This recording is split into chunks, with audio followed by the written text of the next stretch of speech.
Saat Bu Surti dengan sengaja menumpahkan sisa air pewarna ke selembar kain putih di pangkuan saya, di depan seluruh tamu undangan. Ruangan itu mendadak senyap. Mereka semua menunggu saya menangis. Mereka pikir saya akan berteriak atau lari keluar sambil menutup wajah. Tapi saya hanya meletakkan kain yang sudah ternoda itu di atas meja, pelan. Lalu saya berdiri. Saya mengajukan perceraian, kata saya.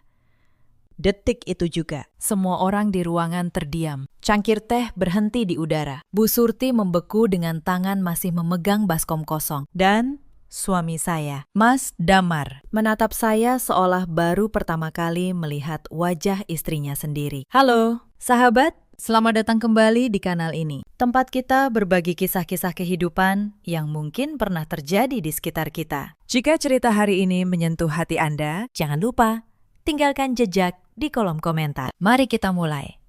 Nama saya Maharani. Orang-orang memanggil saya Rani. Usia saya 34 tahun. Sudah 8 tahun saya menjadi menantu di keluarga Wirakusuma, pemilik rumah batik yang namanya dikenal sampai ke luar negeri. Aroma malam panas yang meleleh di atas kompor kecil selalu punya cara tersendiri untuk menenangkan jiwa saya. Bau lilin batik itu, bagi orang lain mungkin menyengat. Bagi saya, itu bau rumah. Bau tempat saya merasa paling hidup. Saya bukan perempuan kota besar. Saya lahir di sebuah kampung kecil di Jawa Tengah. Tempat nenek saya dulu membatik di emperan rumah. Sampai jari-jarinya bernoda biru indigo seumur hidup. Dari beliau, saya belajar membaca warna. Belajar bahwa setiap helai kain punya nyawa. Dan nyawa itu lahir dari kesabaran tangan yang menggoresnya. Saya bertemu Mas Damar 12 tahun lalu di sebuah pameran kerajinan di Yogyakarta. Waktu itu saya hanya pengrajin kecil yang menjaga satu meja di sudut paling ujung. Dia datang, melihat kain saya, dan berkata bahwa motif saya berbeda dari yang lain. Katanya, kain saya seperti bercerita. Saya jatuh cinta bukan pada keluarganya yang kaya. Saya jatuh cinta pada lelaki yang waktu itu memandang karya saya seolah itu hal paling berharga di dunia. Keluarga Wirakusuma tinggal di rumah besar bergaya kolonial di kawasan Menteng. Halamannya luas, pagarnya tinggi, dan di dalamnya tergantung foto-foto kejayaan 3 generasi. Rumah batik mereka, Wirakusuma, sudah berdiri sejak zaman kakek Mas Damar.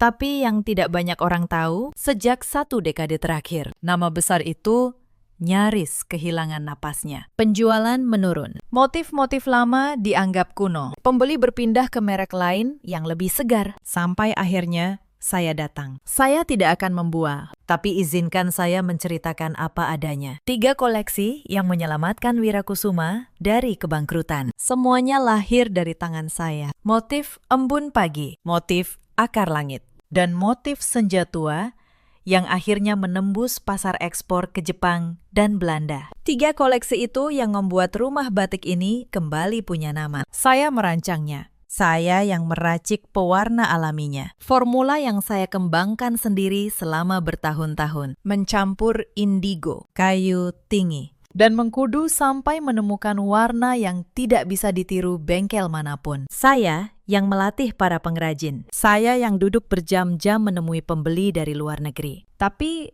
di rumah ini, saya bukan perancang. Saya hanya menantu. Bu Surti, ibu mertua saya, tidak pernah sekalipun menyebut nama saya saat ada tamu. Jika ada wartawan datang meliput, beliau akan duduk di tengah, mengenakan kebaya termahalnya, dan berkata bahwa semua keindahan ini adalah warisan keluarganya. Bahwa darah seni Wirakusuma mengalir turun-temurun. Saya berdiri di belakang, membawa nampan, menuang teh, sambil mendengar karya saya sendiri diklaim sebagai milik orang lain. Awalnya saya diam karena cinta. Saya pikir asal Mas Damar bahagia, asal rumah tangga ini utuh, harga diri saya bisa saya simpan dulu. Saya salah. Diam, saya tidak pernah dibaca sebagai pengorbanan. Diam, saya dibaca sebagai kelemahan. Adik ipar saya, Nindya, paling pandai membaca kelemahan itu. Usianya 30 tahun. Dia anak bungsu. kesayangan Bu Surti. Dan dia tidak pernah menyentuh canting seumur hidupnya. Tapi dia punya satu bakat yang sangat dia banggakan. Bakat mengambil apa yang bukan miliknya, lalu membuatnya tampak seolah memang haknya. Nindya menyebut dirinya penerus Wirakusuma. Dia berfoto di depan kain-kain rancangan saya, mengunggahnya ke media sosial, menulis bahwa inilah hasil sentuhan tangannya. Para pembeli memuji, Bu Surti tersenyum bangga. Dan saya, perempuan yang benar-benar menggoreskan lilin di kain itu, hanya menonton dari dapur. Mas Damar tahu semua itu. Dia tahu siapa yang sebenarnya bekerja. Tapi setiap kali saya mencoba bicara, dia menghela napas dan berkata hal yang sama. Sudahlah, Rani, ibu sudah tua. Nindya itu adikku. Mengalah sedikit tidak akan membuatmu mati. Mengalah sedikit. Kalimat itu diulang ratusan kali selama 8 tahun. Sampai saya hampir percaya bahwa keberadaan saya memang sekecil itu. Tapi malam itu, di ruang tamu besar keluarga Wirakusuma, sesuatu di dalam diri saya akhirnya patah. Dan ketika sesuatu patah, ia tidak bisa disambung kembali hanya dengan kata mengalah. Mari saya ceritakan bagaimana semuanya sampai ke titik itu. 3 bulan sebelum malam perceraian, datang sebuah kabar besar ke rumah batik Wirakusuma. Sebuah perusahaan tekstil dari Jepang ingin menjalin kontrak ekspor jangka panjang. Nilainya bukan main, 12 miliar rupiah untuk kontrak 3 tahun pertama, dengan kemungkinan diperpanjang. Tapi pembeli Jepang itu punya satu syarat. Mereka hanya mau motif senja tua dengan pewarna alami yang persis seperti contoh yang pernah mereka terima. Tidak boleh berubah sedikit pun. Warna senja yang meredup di ujung kain itu harus sama. Karena itulah yang membuat mereka jatuh hati. Dan hanya satu orang di dunia ini yang tahu formula pewarna itu. Saya. Seharusnya itu menjadi momen saya dihargai. Tapi yang terjadi justru sebaliknya. Begitu kontrak besar itu terlihat di depan mata, keluarga Wirakusuma mulai gelisah. Mereka takut pada satu kenyataan yang selama ini mereka pura-pura lupakan. Bahwa nyawa dari kejayaan mereka ada di tangan seorang menantu kampung. Insiden pertama terjadi seminggu setelah kabar itu datang. Pagi itu, saya masuk ke ruang kerja saya. Ruangan kecil di belakang tempat saya menyimpan catatan formula, sketsa motif, dan sampel kain. Pintunya terbuka. Lemari arsip saya berantakan. Buku catatan formula pewarna saya. Buku tebal bersampul coklat yang sudah saya tulis selama bertahun-tahun hilang. Saya tahu siapa yang mengambilnya, tapi saya tidak berteriak. Saya hanya berdiri diam, memandangi laci yang menganga. Lalu, saya tersenyum tipis karena mereka tidak tahu satu hal. Buku itu hanya berisi formula lama, formula yang sudah saya ubah diam-diam 2 tahun lalu. Yang asli ada di tempat lain, di kepala saya. Sore itu, Nindya berlagak sibuk di ruang produksi, memegang buku catatan saya. Berpura-pura membaca, seolah dia mengerti. Dia memerintahkan para pengrajin meracik warna sesuai catatan itu. Hasilnya keluar keesokan harinya. Warnanya kusam. Senja yang seharusnya hangat, malah berubah menjadi coklat lumpur yang mati. Bu Yuli, kepala pengrajin yang sudah bekerja 20 tahun di sana, datang diam-diam menemui saya di dapur. Beliau berbisik, "Nak Rani, ini tidak akan jadi. Warnanya salah. Hanya tangan Nak Rani yang bisa." Saya menggenggam tangannya. Saya bilang, "Sabar, Bu. Biarkan saja dulu." Bu Yuli tidak mengerti maksud saya waktu itu. Tapi malam itu, untuk pertama kalinya, dalam waktu yang lama, saya tidur dengan tenang. Insiden kedua datang dari Mas Damar. Suatu malam, dia masuk ke kamar dengan wajah yang sudah saya hafal. Wajah orang yang akan meminta saya mengalah lagi. Dia duduk di tepi ranjang, lalu berkata bahwa keluarga ingin saya menandatangani sebuah surat. "Surat apa?" tanya saya. Dia menjelaskan dengan suara yang dibuat selembut mungkin. Katanya, "Ini hanya formalitas. Surat pernyataan bahwa semua motif dan formula yang pernah saya buat selama menjadi bagian dari Wirakusuma adalah milik perusahaan keluarga, bukan milik pribadi saya." Saya menatap matanya lama sekali. Lelaki yang dulu berkata, kain saya seperti bercerita, kini meminta saya menyerahkan seluruh cerita itu dengan cuma-cuma. Kenapa harus sekarang? Tanya saya pelan. Dia tidak bisa menjawab. Dia hanya bilang, ini demi keluarga. Rani, kau kan juga bagian dari keluarga. Saya bilang, saya butuh waktu untuk membaca suratnya. Dia mengangguk, lega.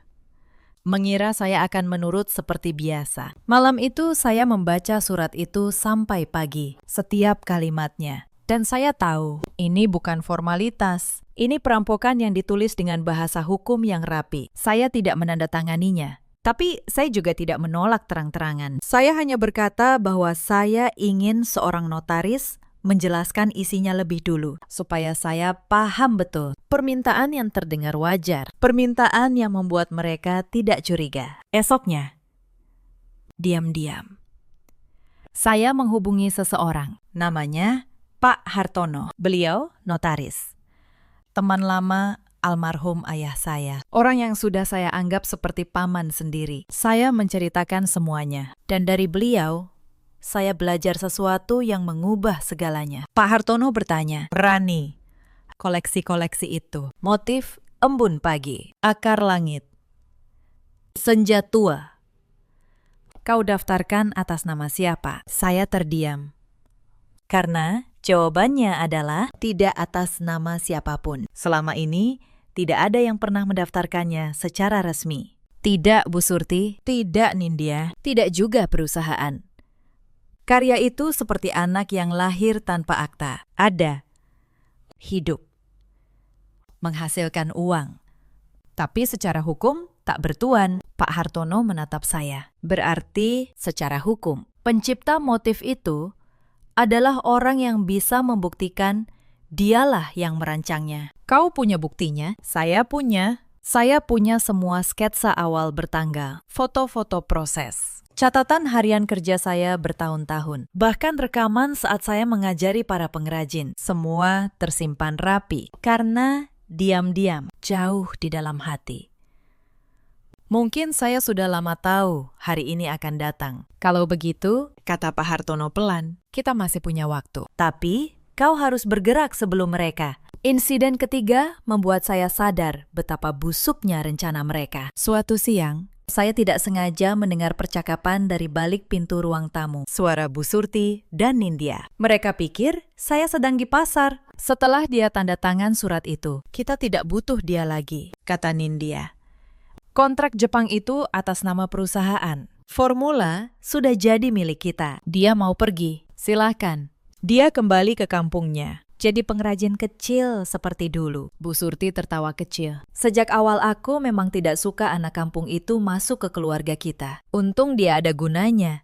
Setelah ini, habis sudah gunanya. Saya berdiri di balik pintu, memegang tas belanja saya. Tangan saya tidak gemetar, hati saya tidak hancur. Aneh sekali. Yang saya rasakan justru sebuah ketenangan yang dingin, seperti air yang akhirnya membeku menjadi es. 8 tahun saya mencari alasan untuk tetap bertahan. Siang itu di balik pintu. Alasan terakhir, saya akhirnya mati. Malam harinya saya menemui Pak Hartono lagi. Kali ini saya tidak ragu. Saya berkata, Pakistan, saya ingin mendaftarkan hak cipta atas ketiga motif itu, atas nama saya. Sekarang, insiden keempat adalah saat saya mulai bergerak dalam diam. Selama 2 minggu berikutnya, di luar pengetahuan siapapun, saya menyiapkan semuanya. Pak Hartono membantu saya menyusun berkas pendaftaran hak cipta, lengkap dengan semua bukti penciptaan. Sketsa bertanggal, saksi para pengrajin, dokumentasi bertahun-tahun. Saya juga menyimpan satu hal lagi yang tidak diketahui keluarga itu.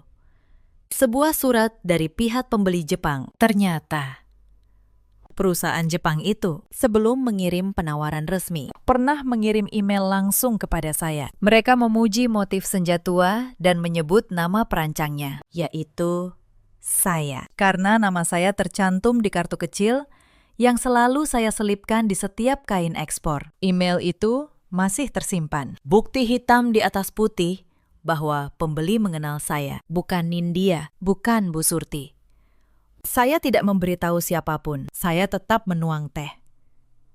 tetap membawa nampan, tetap menundukkan kepala saat Bu Surti menyebut karya saya sebagai warisan keluarganya. Tapi di dalam, saya sudah menjadi orang yang berbeda. Mungkin Anda bertanya, mengapa saya bertahan begitu lama? 8 tahun bukan waktu yang singkat. Izinkan saya menjelaskan. Bukan untuk mencari pembelaan, tapi karena saya tahu di luar sana ada banyak perempuan yang terjebak dalam alasan yang sama. Pada tahun pertama pernikahan, saya masih percaya keluarga itu hanya butuh waktu untuk menerima saya. Saya pikir kalau saya bekerja cukup keras, kalau saya cukup berguna, suatu hari mereka akan melihat saya sebagai anak, bukan pekerja.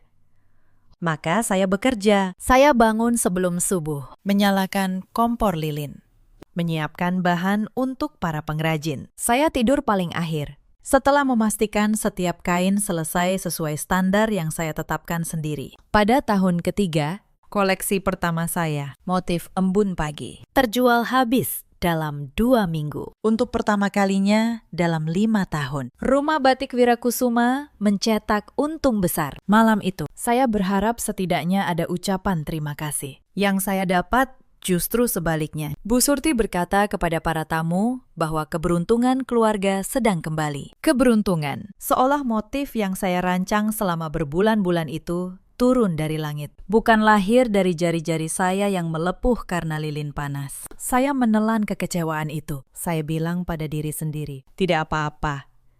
Yang penting, karya saya hidup. Yang penting, ada yang memakai dan mencintainya. Saya keliru menganggap kerendahan hati sebagai kebajikan. Padahal yang saya lakukan sebenarnya adalah membiarkan diri saya dihapus sedikit demi sedikit. Pada tahun kelima, Nindya pulang dari luar negeri. Dia gagal dalam usahanya membuka bisnis sendiri. Dan Bu Surti memutuskan menempatkannya di rumah batik sebagai wajah baru perusahaan. Sejak hari itu, hidup saya berubah menjadi lebih kelam. Nindya tidak pernah belajar membatik, tapi dia pandai berbicara, pandai berfoto, dan paling pandai membuat orang percaya bahwa dialah otak di balik semua keindahan itu. Setiap koleksi baru yang saya rancang, dia yang mengumumkannya. Setiap pujian yang datang, dia yang menerimanya.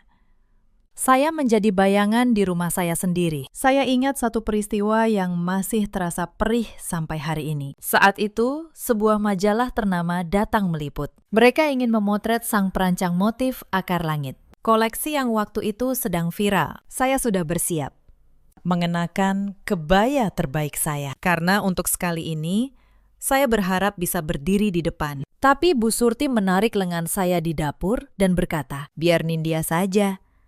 Kau urus konsumsinya. Dan di halaman majalah itu, di bawah foto kain yang saya rancang dengan seluruh jiwa saya, tertulis nama Nindya sebagai penciptanya. Saya menyimpan majalah itu, bukan untuk dikenang dengan bangga, tapi sebagai pengingat. Pengingat bahwa suatu hari, kebenaran harus dikembalikan ke tempatnya. Ada satu insiden lagi yang harus saya ceritakan, karena inilah yang akhirnya membuka mata saya tentang siapa Mas Damar sebenarnya. Suatu malam, sekitar 2 tahun sebelum perceraian, saya jatuh sakit.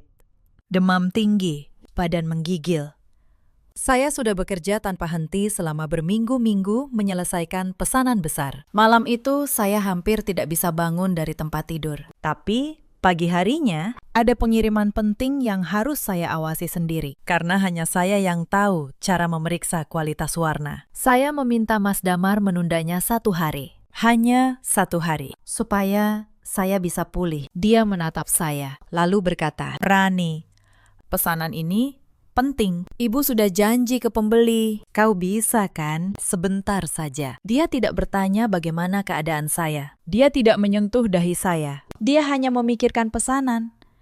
Pagi itu, dengan tubuh yang masih demam, saya berdiri di ruang produksi, memeriksa setiap helai kain. Sementara Nindya berfoto di depan hasil kerja saya untuk media sosialnya. Saat itulah saya sadar, di rumah ini saya lebih dihargai sebagai mesin daripada sebagai manusia. Dan Mas Damar, lelaki yang berjanji menjaga saya, adalah orang pertama yang lupa bahwa saya juga bisa lelah, bisa sakit, bisa hancur. Sejak malam itu, sesuatu di dalam saya mulai berubah. Saya berhenti berharap. Dan ketika seseorang berhenti berharap, dia mulai berpikir jernih. Saya mulai menyimpan semua bukti karya saya dengan rapi. Saya memberi tanggal pada setiap sketsa. Saya menyimpan email-email dari pembeli. Saya merekam diri saya sendiri saat melatih para pengrajin meracik warna. Saya tidak tahu kapan saya akan membutuhkannya. Tapi saya tahu, suatu hari, semua ini akan menjadi penyelamat saya. Saya juga diam-diam mengubah formula pewarna andalan saya. Yang saya tulis di buku catatan hanyalah versi lama. Versi yang menghasilkan warna mendekati, tapi tidak sempurna. Versi yang sempurna, dengan takaran dan teknik yang sebenarnya, hanya ada di kepala saya. Bukan karena saya curiga waktu itu, tapi karena naluri seorang pengrajin selalu menjaga rahasia tangannya, naluri itu kelak menyelamatkan saya. Itulah sebabnya ketika buku catatan saya dicuri, saya tidak panik karena yang mereka curi hanyalah kulit. Isinya jiwa dari warna itu tidak pernah bisa mereka rampas. Mari saya kembali ke rangkaian peristiwa menjelang malam itu, karena masih ada hal-hal yang membuat hati saya semakin yakin dengan keputusan yang akan saya ambil. Seminggu sebelum jamuan besar, saya mendengar Bu Surti dan Nindya berbicara dengan seorang pengacara keluarga. Mereka sedang menyiapkan strategi agar setelah saya menandatangani surat penyerahan karya, saya tidak bisa menuntut apapun di kemudian hari. Mereka bahkan sudah menyiapkan sejumlah uang, 200 juta rupiah, untuk diberikan kepada saya sebagai tanda terima kasih sekaligus pembungkam. 200 juta. Itulah harga yang mereka tetapkan untuk 8 tahun hidup saya, untuk 3 koleksi yang menyelamatkan perusahaan mereka, untuk formula yang nilainya tak terhingga. Saya mendengar itu, dan saya hanya bisa tersenyum getir, karena mereka benar-benar tidak mengerti. Mereka pikir karya seni bisa dibeli seperti membeli kain meteran di pasar. Saya tidak mengambil uang itu. Saya tidak akan pernah menjual nama nenek saya, nama tangan saya, dengan harga apapun. Ada juga satu pengrajin muda bernama Sari yang masih sangat menghormati saya. Suatu hari dia datang menangis, bercerita bahwa Nindya memarahinya di depan umum karena hasil pewarnaan yang katanya jelek. Padahal, kata Sari, dia hanya mengikuti catatan formula yang salah, yang dicuri dari buku saya. Saya memeluknya. Saya bilang, "Bukan salahmu, Nak. Warna yang benar tidak ada di buku itu." Sari menatap saya bingung. Tapi malam itu, saya tahu ketika waktunya tiba, para pengrajin akan tahu di pihak siapa kebenaran berada. Setiap insiden itu, setiap penghinaan kecil, setiap kebohongan yang mereka bangun, semuanya menumpuk seperti bata yang menyusun sebuah dinding. Dan di balik dinding itu, saya menyiapkan diri, bukan untuk balas dendam, tapi untuk merebut kembali sesuatu yang lebih berharga dari apapun. Martabat saya. 3 hari sebelum jamuan, terjadi sesuatu yang membuat kepanikan di rumah Wirakusuma semakin menjadi-jadi. Pihak Jepang mengirim sampel kain yang mereka inginkan sebagai patokan akhir. Mereka meminta Wirakusuma memproduksi 1 lembar contoh dengan kualitas yang persis sama untuk diperiksa sebelum kontrak ditandatangani. Ini ujian terakhir, dan tanpa formula yang benar, ujian itu mustahil dilewati. Nindya, dengan percaya dirinya yang berlebihan, memerintahkan para pengrajin meracik pewarna sesuai catatan curian itu sekali lagi. Mereka mencoba dan mencoba, tapi hasilnya selalu sama. Warna senja yang seharusnya hangat keemasan selalu keluar menjadi coklat keruh, seperti teh yang ditinggalkan terlalu lama. Mereka mencoba merebusnya lebih lama, menambah takaran, mengganti jenis daun, sia-sia. Saya menyaksikan semua itu dari kejauhan, sambil tetap menjalankan tugas saya sehari-hari. Saya tidak menawarkan bantuan, bukan karena dendam, tapi karena saya tahu, jika saya menyelamatkan mereka sekarang, saya hanya akan kembali menjadi tangan tak bernama yang mereka peras seumur hidup. Pada hari kedua kegagalan itu, Bu Surti akhirnya datang ke kamar saya. Wajahnya tegang, tapi nadanya masih penuh keangkuhan. Beliau berkata, "Rani, kau tahu formula yang benar, kan? Ajarin Nindya, demi nama baik keluarga, demi suamimu." Saya menatap beliau lama. Lalu, saya bertanya dengan tenang, "Bu, kalau saya yang membuat warnanya, apakah nama saya akan disebut?" Beliau terdiam, lalu menjawab dengan jujur yang menyakitkan, "Untuk apa? Kau kan bagian dari keluarga. Yang penting, perusahaan selamat." Saya tersenyum. "Kalau begitu, Bu, biar saya pikirkan dulu." Bu Surti pergi dengan wajah masam, mengira saya akan luluh seperti biasa. Tapi malam itu, saya tahu satu hal dengan pasti. Mereka tidak pernah berniat menghargai saya. Bahkan di saat mereka membutuhkan saya, yang mereka pikirkan hanyalah bagaimana memakai saya tanpa harus mengakui saya. Malam menjelang jamuan, saya hampir tidak tidur. Bukan karena takut, tapi karena untuk pertama kalinya dalam 8 tahun, saya merasa benar-benar bebas. Saya duduk di tepi jendela, memandangi bulan, dan berbicara dengan diri saya sendiri. Saya bertanya, apakah saya melakukan hal yang benar? Apakah meninggalkan rumah tangga ini adalah keputusan yang tepat? Lalu saya teringat wajah nenek saya, jari-jarinya yang bernoda indigo, dan suaranya yang lembut saat berkata bahwa harga diri seorang pengrajin terletak pada kejujuran tangannya. Saya teringat diri saya 8 tahun lalu, perempuan muda yang penuh mimpi, yang percaya bahwa cinta cukup untuk membuat sebuah keluarga menerimanya. Perempuan itu sudah tiada. Yang tersisa adalah saya yang lebih kuat, lebih tenang, dan akhirnya lebih jujur pada diri sendiri. Saya memikirkan masa depan. Saya tidak punya rumah mewah lagi. Saya tidak punya nama besar di belakang saya. Saya hanya punya tangan saya, kepala saya, dan beberapa pengrajin setia yang percaya pada saya. Tapi anehnya, itu sudah lebih dari cukup. Karena untuk pertama kalinya, semua yang saya miliki benar-benar milik saya. Saya juga memikirkan Mas Damar. Saya mencoba mengingat kapan terakhir kali dia membela saya. Kapan terakhir kali dia berdiri di antara saya dan keluarganya. Dan berkata, cukup. Rani sudah cukup menderita. Saya tidak menemukan satu pun momen seperti itu. 8 tahun, dan tidak ada satu kali pun. Cinta yang dulu saya kira ada, ternyata sudah lama menjadi kebiasaan. Dan kebiasaan bukanlah cinta. Pagi datang, saya bangun, mandi, dan mengenakan kebaya sederhana yang mereka minta. Saya menyisir rambut saya, memandang wajah saya di cermin. Dan untuk pertama kalinya, saya melihat seseorang yang saya hormati menatap balik. Bukan menantu yang ketakutan, tapi seorang perempuan yang sudah memutuskan. Saya menyiapkan map tipis berisi semua dokumen saya. Saya genggam erat.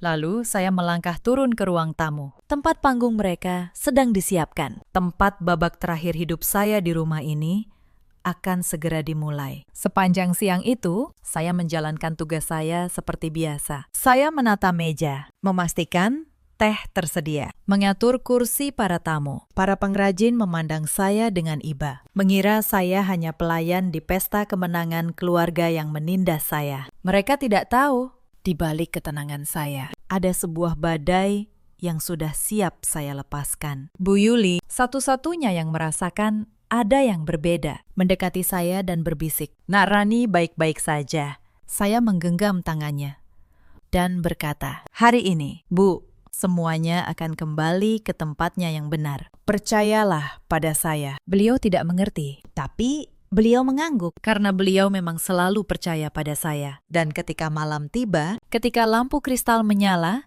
dan para tamu mulai berdatangan, saya berdiri di sudut ruangan dengan nampan teh di tangan, menunggu. Menunggu saat yang tepat. Menunggu kebenaran yang sudah terlalu lama di penjara. Akhirnya menemukan jalan keluarnya. Ada satu peristiwa lagi di hari-hari menjelang jamuan yang membuat saya semakin yakin bahwa kebenaran tidak bisa selamanya dikubur. Nindya, yang mulai putus asa karena formula curian itu tak kunjung berhasil. Mencoba cara lain. Dia mendekati salah satu pengrajin senior, seorang lelaki tua bernama Pak Karto, yang sudah ikut sejak zaman kakek Mas Damar. Nindya menawarkan uang kepada beliau agar mau membocorkan rahasia warna. Kalau-kalau Pak Karto pernah melihat saya bekerja dan mengingat takarannya. Pak Karto datang menemui saya keesokan harinya. Beliau bercerita dengan suara bergetar, bukan karena takut, tapi karena marah "Nak Rani," katanya, "saya sudah tua, tapi saya tidak akan menjual harga diri saya." Mereka kira semua orang bisa dibeli. Mereka lupa ada hal yang lebih mahal dari uang. Saya menggenggam tangan beliau yang keriput, dan untuk kesekian kalinya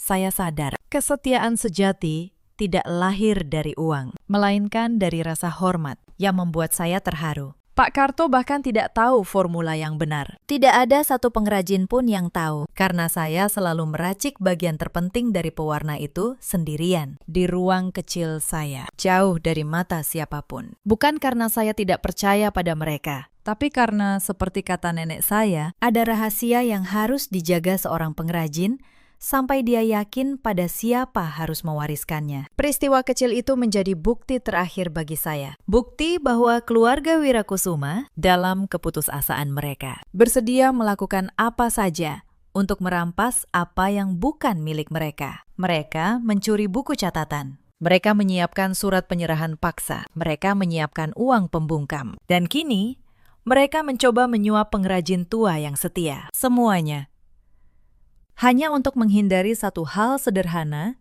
yang sebenarnya mereka bisa lakukan sejak awal. Mengakui saya dan menghargai saya. Tapi kesombongan memang punya harga. Dan malam jamuan itu, mereka akan membayarnya dengan lunas. Saya juga ingat, di sela-sela hari yang menegangkan itu, saya sempat menelpon ibu saya di kampung. Saya tidak menceritakan semua kesulitan saya, karena saya tidak ingin beliau cemas. Tapi saya berkata satu hal. Saya bilang, "Bu, sebentar lagi Rani akan punya tempat sendiri. Tempat di mana karya Rani dihargai." Ibu saya dengan suara teduhnya hanya berkata, "Nenekmu pasti bangga, Nak." Kain yang jujur memang selalu menemukan jalannya pulang. Kalimat itu, kalimat yang sama yang pernah diucapkan nenek saya, menjadi pegangan saya melewati malam terberat sekaligus paling membebaskan dalam hidup saya. Insiden kelima terjadi seminggu menjelang pertemuan besar dengan pembeli Jepang. Keluarga Wirakusuma memutuskan menggelar jamuan megah di rumah Menteng. Mereka mengundang relasi bisnis, kolega lama, bahkan beberapa wartawan media gaya hidup. Tujuannya jelas. Mereka ingin memamerkan kontrak ekspor itu seolah-olah itu buah dari kejeniusan keluarga mereka. Dan mereka ingin Nindya berdiri di tengah panggung sebagai sang perancang. Saya diberitahu peran saya malam itu, bukan sebagai perancang, bukan sebagai tamu. Saya diminta membantu di dapur dan menyajikan minuman. Bu Surti berkata dengan senyum yang dingin, "Kau lebih cocok di belakang, Rani. Biar Nindya yang tampil. Dia kan wajah Wirakusuma." Saya hanya mengangguk. "Baik, Bu." Saya tidak protes, saya tidak menangis. Karena saya tahu malam itu bukan panggung mereka. Itu panggung saya. Mereka hanya belum tahu. Insiden keenam adalah hari ketika rencana mereka mulai retak tanpa mereka sadari. 2 hari sebelum jamuan, pihak Jepang mengirim pesan. Mereka ingin memastikan satu hal sebelum menandatangani kontrak. Mereka meminta bertemu langsung dengan perancang motif senja tua untuk membahas detail teknis pewarna yang tidak bisa dijelaskan orang lain. Mereka menulis dalam bahasa yang sopan namun tegas bahwa keaslian formula adalah syarat mutlak kontrak. Bu Surti panik. Nindya panik. Karena mereka tahu Nindya tidak akan bisa menjawab satupun pertanyaan teknis. Dia tidak tahu suhu air yang tepat, tidak tahu berapa lama daun harus difermentasi, tidak tahu mengapa warna bisa berubah jika kelembapan salah. Maka mereka kembali kepada saya, kali ini dengan nada manis yang menjijikan. Nindya datang ke dapur, tersenyum, dan berkata, "Mbak Rani, nanti saat pertemuan, Mbak bantu jelaskan teknisnya ya, tapi biar aku yang bicara di depan. Mbak cukup berdiri di samping, bisik-bisik ke aku kalau ada yang sulit." Saya menatapnya. Perempuan yang 2 minggu lalu menertawakan saya dari balik pintu, kini meminta saya menjadi suara di balik bibirnya. Saya hampir tertawa. Tapi saya hanya berkata, "Tentu, Nindya, aku akan jelaskan semua yang perlu mereka tahu." Dan saya memang berniat menjelaskan semuanya. Hanya saja, tidak dengan cara yang mereka bayangkan. Insiden ketujuh. Malam sebelum jamuan, saya menerima kabar dari Pak Hartono. Beliau menelpon dengan suara yang tenang namun penuh arti. Rani, sudah selesai. Sertifikat hak cipta atas ketiga motif itu sudah resmi keluar atas nama Maharani. Secara hukum, sejak hari ini, Embun Pagi, Akar Langit, dan Senja Tua adalah ciptaanmu yang dilindungi negara. Siapapun yang memakainya tanpa izinmu melanggar hukum. Saya memejamkan mata. 8 tahun. 8 tahun karya saya berjalan di bawah nama orang lain. Malam itu, untuk pertama kalinya, ia kembali pulang ke pangkuan penciptanya. Saya juga sudah berbicara dengan pihak Jepang secara langsung, lewat email pribadi. Saya jelaskan dengan jujur dan profesional bahwa sayalah perancang dan pemegang formula, dan bahwa saya bersedia melanjutkan kerjasama, tapi dengan kejelasan hukum tentang siapa pemilik karya. Mereka membalas dengan satu kalimat yang membuat saya tahu semuanya akan baik-baik saja. Mereka menulis bahwa mereka selalu menghargai pencipta sejati dan bahwa kontrak hanya bernilai jika dibuat dengan orang yang benar. Puncak malam itu tiba ketika perwakilan dari perusahaan Jepang datang. 3 orang berjas rapi masuk ke ruangan. Seluruh tamu bertepuk tangan. Bu Surti bangkit menyambut mereka dengan senyum termanisnya. Nindya bergegas maju, mengulurkan tangan, memperkenalkan diri dengan bahasa Inggris yang dia latih berhari-hari. Selamat datang. Saya, Nindya Wirakusuma, perancang motif Senja Tua. Pemimpin rombongan Jepang itu, seorang pria tua berkacamata, menatap Nindya sebentar. Lalu dia menoleh ke seluruh ruangan dan bertanya dengan tenang, "Maaf, di mana Ibu Maharani?" "Kami datang untuk menemui beliau." Senyap. Senyum Nindya membeku. Bu Surti tersedak ludahnya sendiri. Mas Damar menoleh ke arah saya dengan mata melebar. Dan saya masih memegang nampan teh di sudut ruangan. Perlahan meletakkannya di atas meja terdekat. Saya melangkah maju. "Saya Maharani," kata saya. "Terima kasih sudah datang jauh-jauh." Disinilah momen yang membuat seluruh ruangan yang tadi penuh tawa mendadak sunyi seperti kuburan. Bu Surti yang tidak bisa menahan diri langsung berdiri dan berseru, "Apa-apaan ini?" Rani kembali ke dapur. "Tamu ini tamu keluarga kami." Suaranya melengking, memecah keheningan. "Dasar menantu tidak tahu diri. Siapa kamu berani tampil di depan tamu rumah ini? Kamu itu bukan siapa-siapa tanpa keluarga kami." Saya menatap beliau. "Tenang.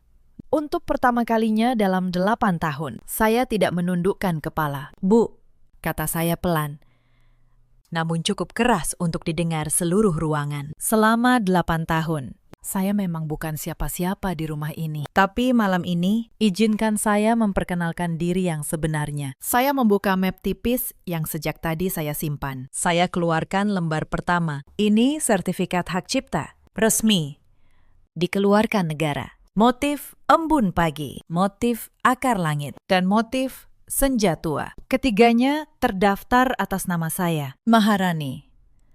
Sebagai pencipta tunggal, wajah Nindya pucat pasi. Buku catatan formula yang dia curi kini tak ada artinya. Saya keluarkan lembar kedua, dan ini surat dari perusahaan yang terhormat ini. Mereka sejak awal tahu siapa perancang motif yang mereka inginkan. Mereka menyebut nama saya, bukan nama lain. Kontrak ekspor ini hanya akan ditandatangani dengan pemegang hak cipta yang sah, yaitu saya. Pria tua Jepang itu mengangguk pelan, membenarkan kata-kata saya di depan semua orang. Ruangan itu meledak dalam bisik-bisik. Para wartawan mulai mencatat. Para relasi bisnis saling pandang. Dan keluarga Wirakusuma berdiri di tengah panggung mereka sendiri, telanjang di hadapan kebenaran. Bu Surti gemetar. Kau merebut perusahaan keluarga kami, tidak?" "Bu," jawab saya. "Saya tidak merebut apapun. Perusahaan ini tetap milik keluarga. Bangunannya, namanya, sejarahnya, semua tetap milik Anda. Saya hanya membawa pulang apa yang sejak awal memang milik saya. Tangan saya, karya saya. Formula yang lahir dari kepala saya. Itu tidak pernah jadi milik siapapun selain saya." Mas Damar maju, suaranya bergetar. "Rani, kita bisa bicarakan ini baik-baik. Jangan di depan orang. Saya menoleh kepadanya. Lelaki yang dulu berkata, kain saya seperti bercerita. Lelaki yang ratusan kali memintanya, saya mengalah. Mas, kata saya. Dan untuk terakhir kalinya, saya menyebutnya begitu. Aku sudah mengalah selama 8 tahun. Aku mengalah sampai aku lupa siapa aku. Malam ini, aku tidak mengalah lagi. Saya mengeluarkan 1 lembar terakhir dari map saya. Gugatan cerai yang sudah disiapkan Pak Hartono. Pengacara saya akan mengurus perceraian ini. Dan tentang kontrak Jepang, saya akan melanjutkannya. Tapi sebagai perancang merdeka dengan rumah batik saya sendiri. Para pengrajin yang ingin ikut, pintu saya terbuka. Yang ingin tinggal, silahkan tinggal. Bu Yuli, kepala pengrajin yang sudah 20 tahun mengabdi, berdiri dari kursinya di sudut. Diikuti 3, 5. Lalu hampir seluruh pengrajin yang malam itu hadir. Mereka berdiri di belakang saya, tanpa satu kata pun. Mereka memilih. Karena para pengrajin tahu kebenaran yang selama ini disembunyikan keluarga itu. Mereka tahu tangan siapa yang sebenarnya menghidupkan kain-kain itu. Saya melepas celemek katun kusam yang sejak tadi terikat di pinggang saya. Saya melipatnya dengan rapi. Lalu saya letakkan di atas meja. Di samping kain putih yang tadi dinodai air pewarna oleh Bu Surti. 2 benda itu berdampingan, seperti 2 babak dalam hidup saya yang akhirnya saya tutup. Terima kasih, kata saya kepada ruangan itu, atas 8 tahun yang penuh pelajaran. Lalu, saya berbalik dan melangkah keluar dari rumah menteng itu, tanpa menoleh ke belakang. Mereka pikir mereka telah membuang saya ke titik terendah. Mereka tidak pernah mengerti bahwa detak jantung dari kejayaan Wirakusuma selama ini ada dalam genggaman perempuan yang baru saja mereka hina di depan banyak orang. Saya ingin menceritakan sedikit lebih banyak tentang apa yang terjadi setelah malam itu. Karena disitulah letak pelajaran yang sebenarnya. Hari-hari pertama setelah saya meninggalkan rumah menteng. Tidak mudah. Saya tinggal sementara di rumah seorang sahabat lama di Bandung. Dengan koper berisi pakaian seadanya dan 1 map dokumen yang menjadi harta paling berharga saya. Saya tidak punya modal besar. Saya tidak punya bangunan megah. Yang saya punya hanyalah nama yang sudah saya pertaruhkan dan kepercayaan dari segelintir pengrajin yang memilih mengikuti saya. Tapi kabar tentang malam itu menyebar lebih cepat dari yang saya kira. Para wartawan yang hadir di jamuan menuliskan kisahnya. Bukan kisah tentang kontrak besar, melainkan kisah tentang seorang perancang yang selama bertahun-tahun karyanya diklaim orang lain dan akhirnya berdiri membela dirinya sendiri. Kisah itu menyentuh banyak orang. Pesan-pesan dukungan berdatangan dari perempuan-perempuan yang merasa pernah berada di posisi saya. Perusahaan Jepang itu menepati janjinya. Mereka menghubungi saya secara resmi dan menyatakan ingin melanjutkan kerjasama langsung dengan saya sebagai pemegang hak cipta. Mereka berkata dalam pesan yang saya simpan sampai hari ini, bahwa mereka berbisnis dengan pencipta, bukan dengan pemilik nama. Kontrak itu, yang dulu hampir direbut keluarga Wirakusuma, akhirnya berlabuh di tangan yang benar. Dengan modal awal dari kontrak itu, saya mendirikan rumah batik kecil saya sendiri. Saya menamainya dengan nama nenek saya, perempuan yang mengajari saya membaca warna. Di pintu masuknya, saya gantung 1 lembar kain motif senja tua. Kain pertama yang benar-benar saya buat sebagai perempuan merdeka. Setiap pagi saat saya membuka workshop itu, saya memandangi kain itu dan teringat dari mana saya berasal. Para pengrajin yang ikut bersama saya perlakukan berbeda dari cara saya dulu diperlakukan. Setiap orang punya nama. Setiap orang punya bagian dari hasil penjualan. Setiap karya yang lahir, saya pastikan, tercantum nama tangan yang membuatnya. Bu Yuli menjadi kepala pengrajin saya. Dan untuk pertama kalinya dalam hidupnya, dia dipanggil dengan gelar yang pantas. Sari, pengrajin muda yang dulu menangis karena dimarahin India, kini berkembang menjadi salah satu perancang muda paling berbakat di tempat saya. Sementara itu, rumah batik Wirakusuma perlahan kehilangan cahayanya. Tanpa formula yang benar, tanpa motif baru, tanpa tangan-tangan terampil yang sudah pindah, mereka tidak mampu memenuhi pesanan. Pembeli satu persatu berpaling. Nama besar yang dibangun 3 generasi itu, yang sempat saya selamatkan dari kehancuran, kini kembali meredup. Kali ini tanpa ada yang datang menyelamatkan. Saya tidak merasa menang. Sungguh, saya tidak pernah menginginkan kehancuran mereka. Yang saya inginkan hanyalah pengakuan. Dan ketika pengakuan itu ditolak terus-menerus, satu-satunya jalan yang tersisa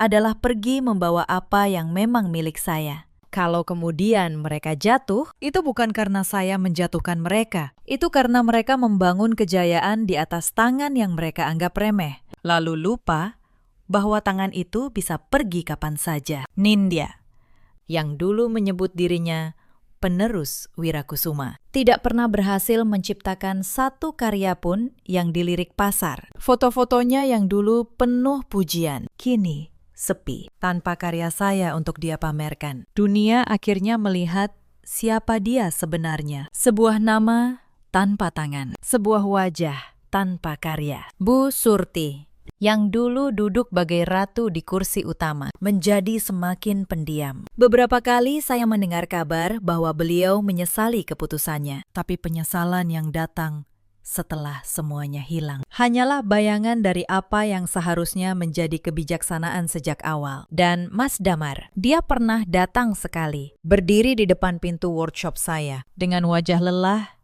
dan penyesalan yang terlambat. Dia berkata bahwa dia baru menyadari betapa berharganya saya, betapa banyak yang telah dia abaikan. Saya mendengarkannya dengan tenang. Saya tidak marah, saya hanya menatapnya dan berkata bahwa beberapa hal sekali patah tidak bisa disambung kembali. Saya menawarinya teh.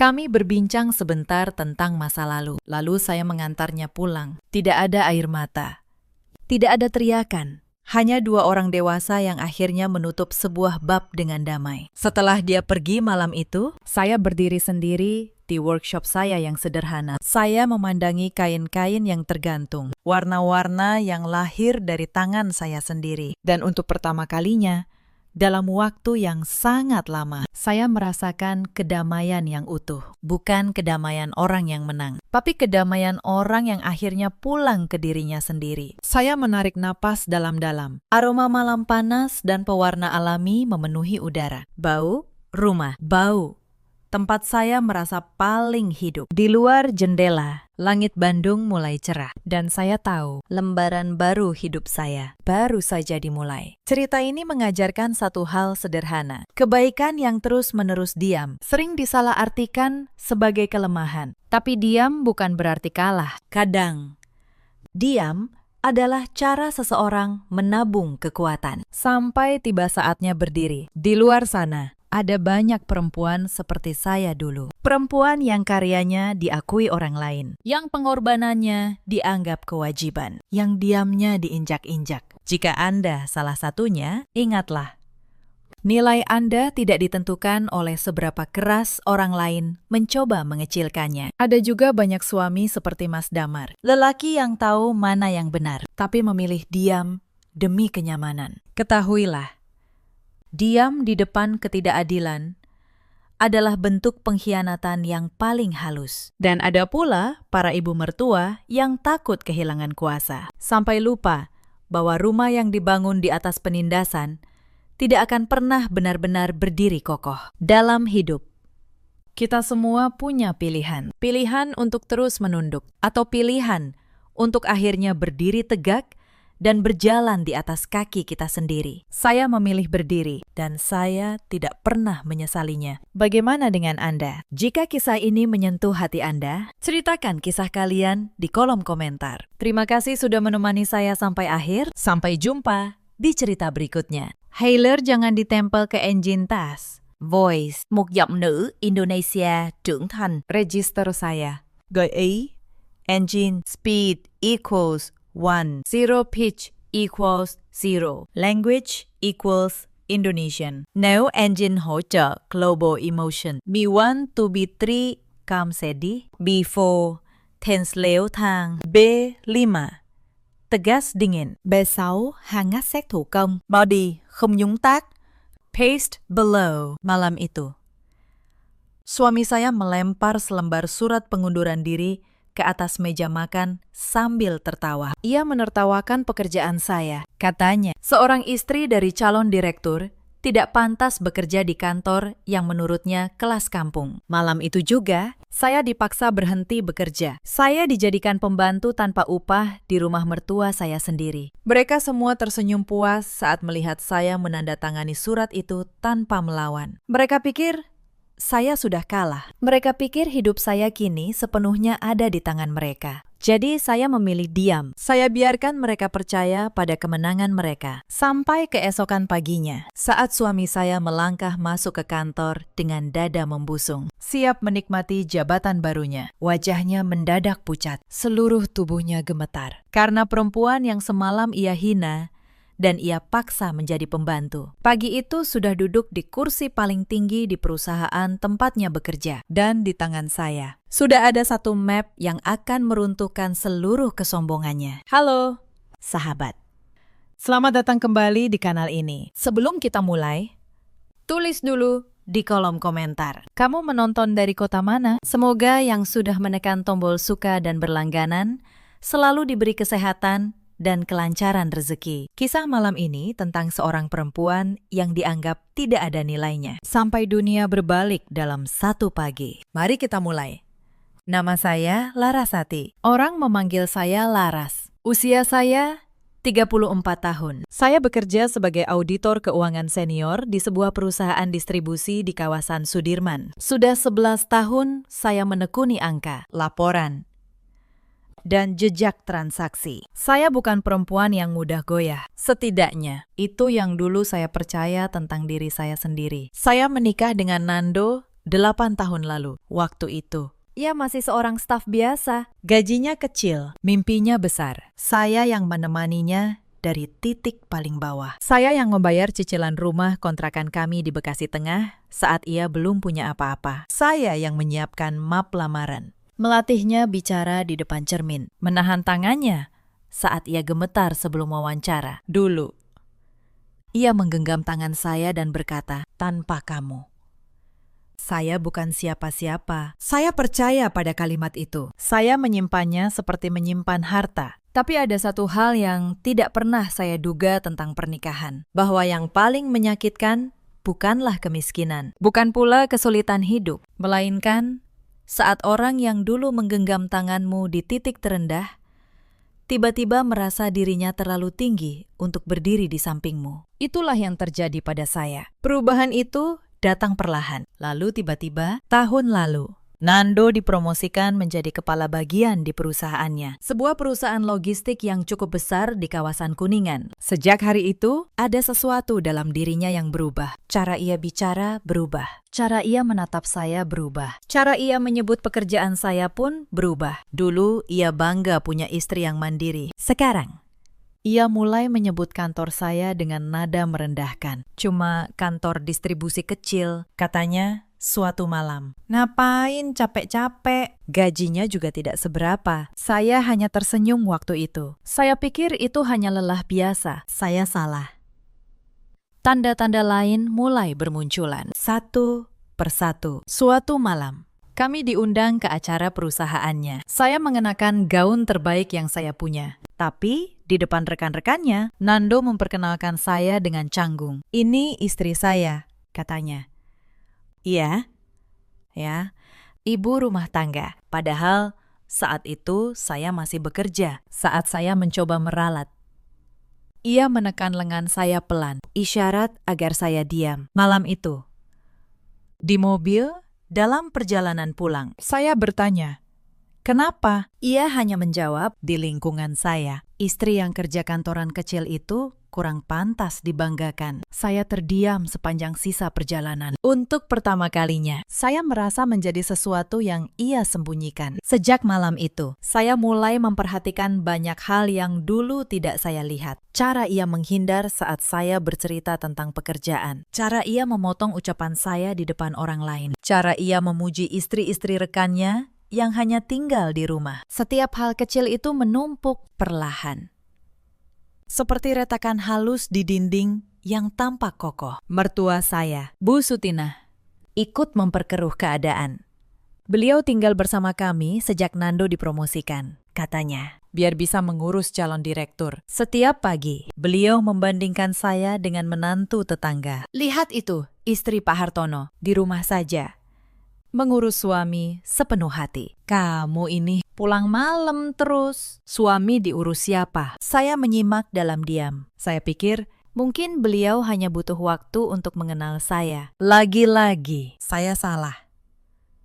Bu Sutinah tidak berhenti di kata-kata. Suatu sore, saya pulang dan mendapati lemari saya berantakan. Beberapa pakaian kerja saya hilang. Saat saya tanya, beliau menjawab enteng. Ibu kasih ke tetangga. Toh kamu sebentar lagi tidak butuh baju kerja. Saya hanya bisa menelan rasa kesal di dada. Lalu, beberapa hari kemudian, saya menyadari sesuatu yang lebih jauh. Tabungan bersama kami berkurang. Saat saya tanya pada Nando, ia menjawab tanpa menatap saya. Ibu butuh modal usaha kecil. Saya kasih dari tabungan kita. Ia tidak meminta pendapat saya. Ia bahkan tidak merasa perlu memberitahu saya lebih dulu. Uang yang saya kumpulkan bertahun-tahun dipakai tanpa sepatah kata izin. Di rumah itu, suara saya perlahan dihapus. Sehelai demi sehelai. Lalu ada Wulan, adik ipar saya, usia 29 tahun. Ia tinggal di rumah kami juga. Katanya sedang mencari kerja. Tapi yang saya lihat setiap hari, ia hanya sibuk dengan ponselnya dan tas-tas baru. Wulan paling pintar membakar suasana. Setiap kali Nando pulang, Wulan punya cerita baru tentang betapa hebatnya kakaknya dan betapa istri kakaknya tidak tahu diri. Mbak Laras itu sombong. Mas, katanya suatu sore, punya gelar sedikit, merasa pintar sendiri. Nando hanya tertawa.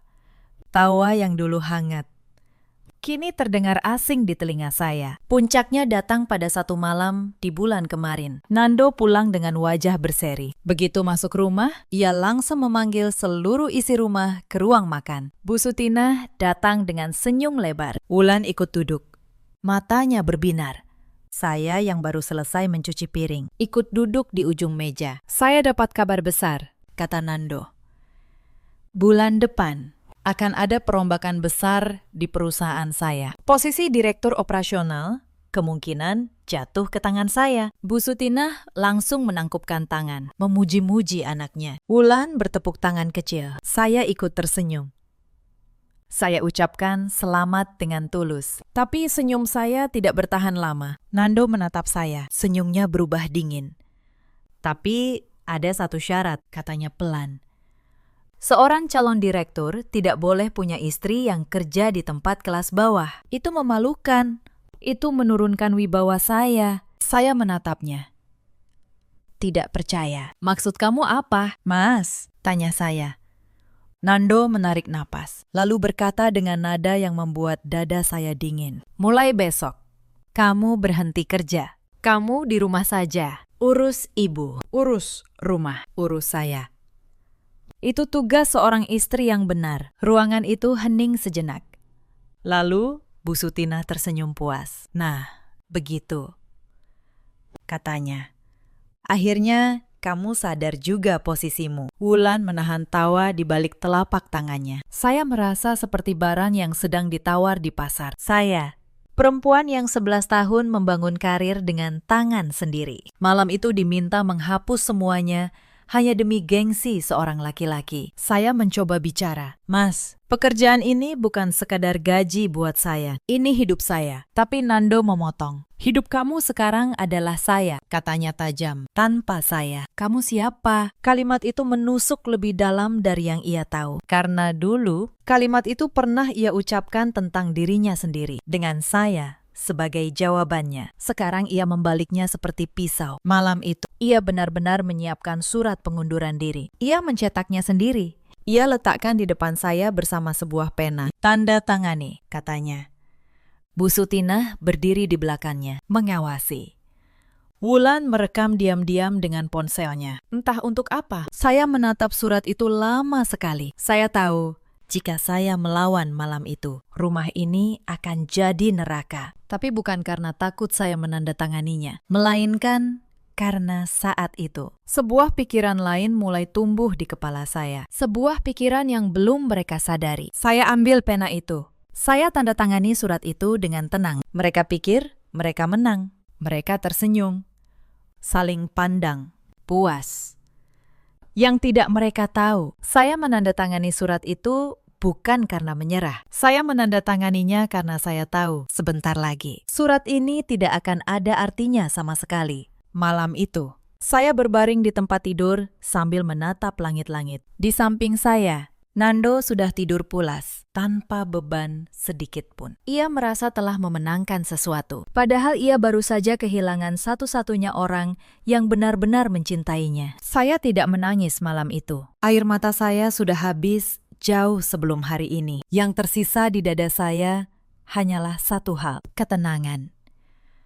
Ketenangan seseorang yang sudah tahu apa yang akan ia lakukan. Dalam gelap, saya berkata pada diri sendiri, mereka boleh mengambil pekerjaanku, mereka boleh mengambil hari-hariku, tapi mereka tidak akan pernah bisa mengambil siapa diriku sebenarnya. Dan saat waktunya tiba, saya akan mengingatkan mereka tentang itu. Keesokan harinya, hidup saya berubah bentuk. Saya bangun pukul 4 pagi. Saya menyiapkan sarapan untuk seisi rumah. Saya mencuci, menyetrika, mengepel lantai. Bu Sutinah duduk di ruang tamu, menonton acara pagi. Sesekali memanggil saya untuk membuatkan teh. Laras.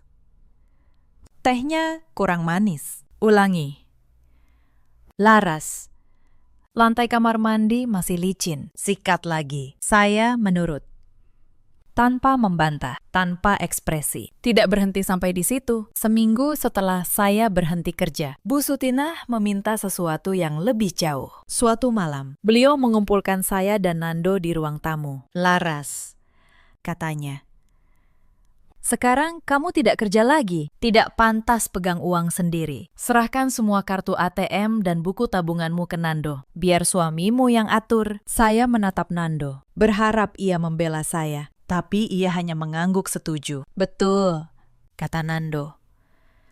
Lagi pula uangmu kan tidak seberapa. Saya menyerahkan satu kartu. Kartu rekening harian yang memang hampir kosong. Tapi ada satu hal yang tidak mereka tahu. Saya masih punya satu rekening lain. Rekening yang saya buka sejak lama, atas nama saya sendiri. Rekening yang tidak pernah saya ceritakan pada siapapun. Di sanalah saya menyimpan hasil kerja keras saya selama bertahun-tahun. Mereka pikir mereka sudah mengambil segalanya. Padahal mereka hanya mengambil yang saya izinkan untuk mereka ambil. Nando berangkat kerja setiap pagi dengan dasi yang saya setrikakan. Ia bahkan tidak lagi mengucapkan terima kasih. Sebelum keluar pintu, ia kadang menatap saya dari atas ke bawah. Begini kan lebih baik, katanya. Perempuan memang tempatnya di rumah. Saya hanya mengangguk pelan. Di dalam hati, saya menyimpan setiap kalimat itu seperti bukti yang sedang dikumpulkan. Wulan paling senang dengan keadaan baru ini. Ia memperlakukan saya seperti pembantu yang ia sewa. Mbak, tolong cuci sepatu saya. Mbak, bikinin kopi. Yang benar ya. Jangan kayak kemarin. Suatu sore, ia melempar setumpuk baju kotor ke lantai depan saya. Katanya sambil tertawa. Percuma punya gelar tinggi. Ujung-ujungnya nyuci baju orang juga. Tidak cukup sampai di situ. Suatu hari, Wulan sengaja menumpahkan kopi ke lantai yang baru saya pel. Kotor lagi. Katanya pura-pura kaget. Pel lagi dong. Mbak, saya menahan napas. Mengambil kain pel dan membersihkannya lagi. Ia berdiri di sana, menonton sambil tersenyum puas. Begini ya rasanya punya pembantu, gumamnya pada temannya di telepon. Saya tidak menjawab apa-apa. Saya hanya terus bekerja, sambil menyimpan setiap penghinaan itu di dalam ingatan. Karena saya tahu suatu hari nanti, semua ini akan menjadi cerita yang berbeda. Saya memungut baju-baju itu satu persatu. Saya tidak menjawab. Tapi di kepala saya, satu nama sudah saya catat baik-baik. Hari-hari berikutnya, penghinaan itu semakin terbuka. Suatu pagi, beberapa teman arisan Bu Sutinah datang berkunjung. Saya diminta menyajikan teh dan kue untuk mereka. Saat saya membawa nampan, salah satu tamu bertanya, "Ini pembantu baru, Bu Sutinah." Bu Sutinah tertawa. "Bukan, ini menantu saya. Tapi sekarang ya, fungsinya begitu." Para tamu ikut tertawa. Saya berdiri di tengah ruangan.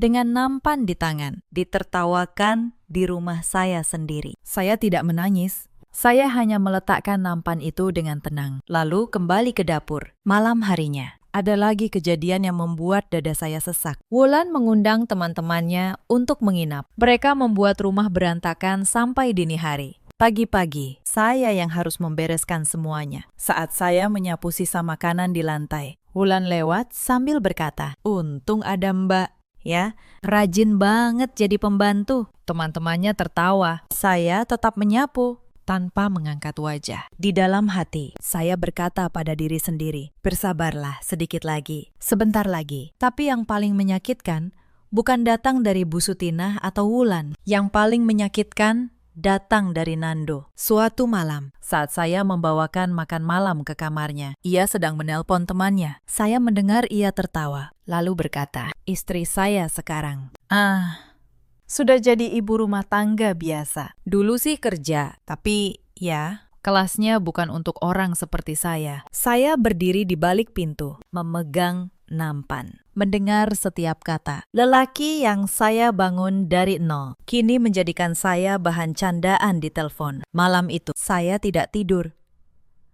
Bukan karena sedih, tapi karena tekad saya semakin bulat. Akhir pekan itu, keluarga besar Nando datang berkunjung. Rumah penuh dengan paman, bibi, dan sepupu-sepupunya. Saya sibuk di dapur sepanjang hari, menyiapkan makanan untuk semua. Saat makan siang, salah satu bibi memuji masakan saya. "Enak sekali masakannya." "Siapa yang masak?" Bu Sutinah menjawab cepat, "Menantu saya."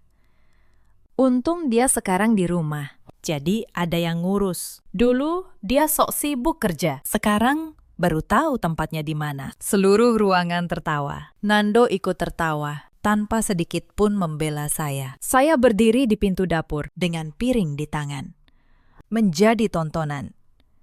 Saya tersenyum tipis. Lalu kembali ke dapur. Di balik pintu, saya menggenggam erat tepi meja. "Bersabarlah," kata saya pada diri sendiri. "Sebentar lagi, semuanya akan berbeda." Beberapa hari kemudian, tubuh saya mulai menyerah. Kurang tidur, bekerja seharian, lalu begadang menyusun berkas. Semuanya menumpuk. Suatu malam, saya jatuh sakit. Demam tinggi, saya hampir tidak bisa berdiri. Tapi pagi harinya, Bu Sutina tetap mengetuk pintu kamar dengan keras. "Laras, sarapan belum siap. Kamu ini bagaimana?" Saya mencoba bangun. Kepala saya berputar. Saya bilang, "Maaf, Bu, saya sedang demam." Bu Sutinah masuk, menatap saya tanpa belas kasihan. "Demam sedikit saja sudah malas-malasan," katanya. "Dulu ibu mengurus 3 anak sambil sakit, tidak pernah mengeluh." Ia pergi, meninggalkan saya yang masih menggigil di tempat tidur. Tidak ada yang membawakan saya obat. Tidak ada yang bertanya saya butuh apa. Bahkan Nando, suami saya,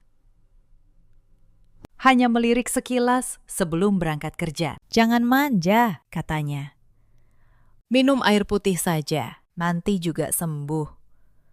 Saat itu, sambil menggigil sendirian, saya berjanji pada diri sendiri, ini terakhir kalinya saya membiarkan mereka memperlakukan saya seperti ini. Mbak Asih diam-diam membawakan saya bubur dan obat siang itu. Hanya dia satu-satunya yang masih memperlakukan saya sebagai manusia. Hari-hari berikutnya berjalan seperti itu. Saya menjadi bayangan di rumah saya sendiri. Mereka bahkan mulai membatasi siapa yang boleh saya temui. Suatu hari, seorang teman lama menelpon, mengajak saya menghadiri reuni kantor. Sebelum saya menjawab, Nando merebut ponsel dari tangan saya. "Istri saya sibuk," katanya.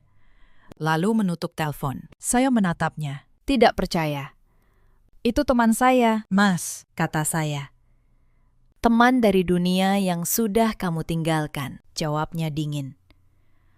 "Tidak perlu kamu temui lagi." Sejak hari itu, ponsel saya sering hilang, entah kemana. Mereka ingin memutus saya dari dunia luar. Mereka ingin saya benar-benar sendirian, bergantung sepenuhnya pada mereka. Tapi mereka lupa satu hal. Seseorang tidak bisa benar-benar dikurung jika pikirannya masih bebas. Tapi malam hari, saat seisi rumah sudah tidur. Saya tidak benar-benar diam. Saya membuka laptop lama saya di sudut kamar. Saya masih punya akses ke beberapa hal yang mereka kira sudah saya tinggalkan. Saya masih punya jaringan dari 11 tahun karir. Dan yang paling penting, saya masih punya nama baik yang tidak bisa mereka rampas dengan selembar surat. Sekitar 2 minggu setelah saya berhenti kerja, telepon saya berdering. Nomor yang sudah lama tidak menghubungi saya. Pak Dharma, beliau adalah komisaris senior di sebuah perusahaan logistik besar. Dulu, beliau pernah menjadi klien audit saya bertahun-tahun lalu. Beliau orang yang menghargai kerja jujur. Dan beliau tidak pernah lupa pada orang